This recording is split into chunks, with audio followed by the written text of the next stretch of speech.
Okay, Stacy, this is the video I promised you, and the purpose of it is to have you know what the rest of the group has done over the past year as far as the different homeworks. And a lot of them have been the same each month. We're just, going more in depth. But starting with the going in depth with the characters.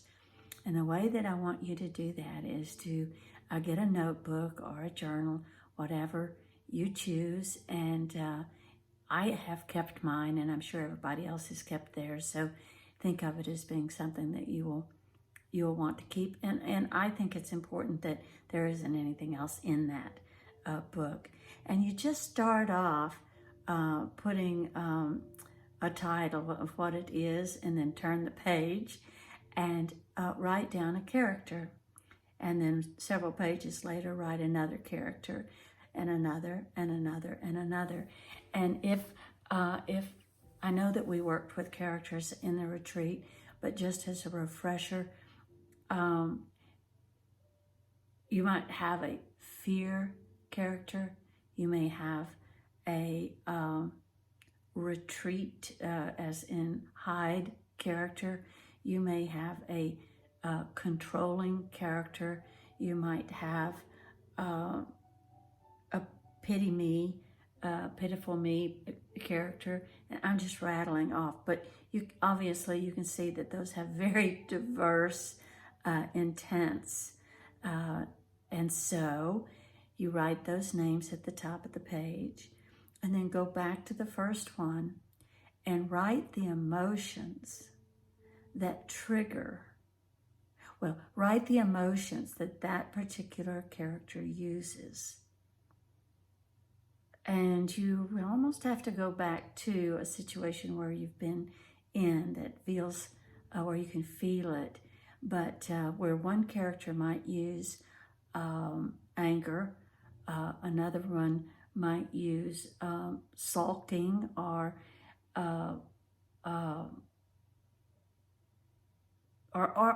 I ran into some that I couldn't quite describe what the sensation was.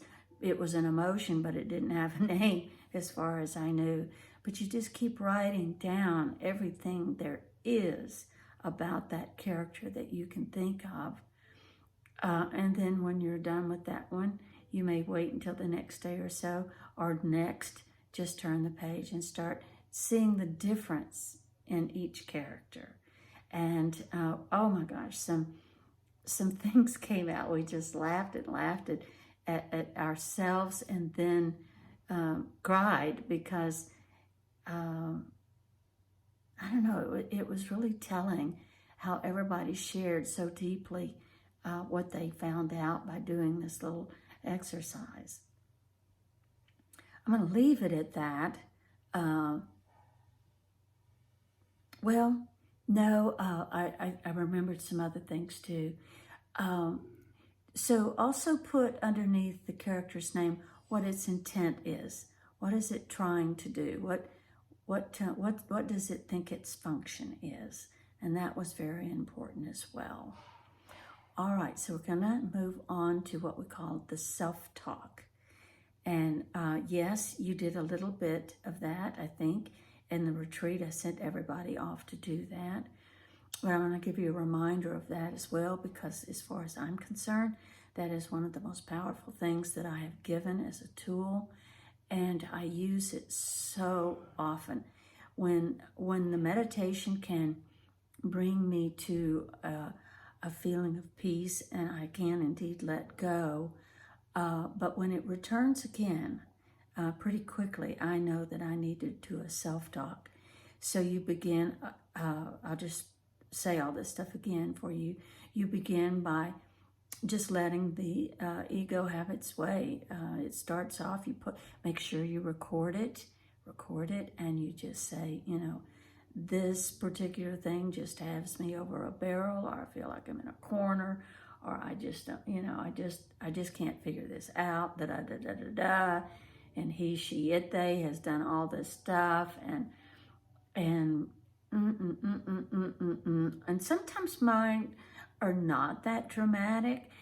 Sometimes mine start off with, I really don't know why I'm feeling something, but I'm not feeling okay about something. I also do mine about with my body when I'm not understanding why I'm not feeling well.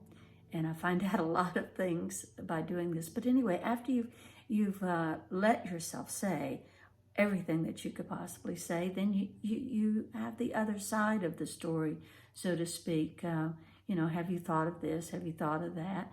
And the other says, yes, I've tried that, and I tried that.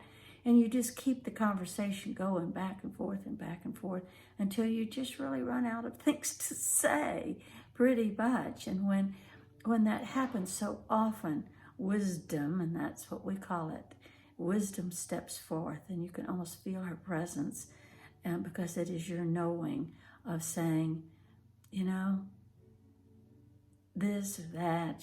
It's so peaceful to hear those words of wisdom come forth, and what they bring, the words of wisdom bring, is this wonderful new perspective on the whole situation, and reminding us each time that this is a lesson that is perplexing but not unnecessary. And so each time I've gone in with a self-talk with the intent of being completely honest, and some of the things that I might say just feels very cold, maybe ruthless even, and then you listen again. You listen to it, and that is a very telling thing, to hear yourself speak. And especially when it comes to the end where wisdom says something. Now, not everybody has wisdom speak right away, and that's okay. You may return to it on another day or that next evening, and just continue the self-talk. Be sure to record them. All right, everybody is so thrilled that you are with us. I just can't, sorry, I was looking out the window.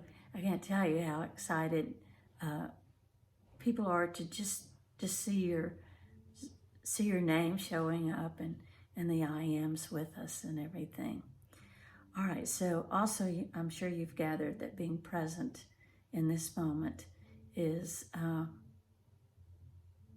big thing with the group. And that's such an understatement. It's almost silly to say that, but it is very important to our group to not be in the past and not be in the future, but be right here where I am. Okay. All right, so that's it. And I will have to run this through YouTube because it's about 8 minutes long, I see. And then I'll send it through text. And please ask questions if you have any. And namaste.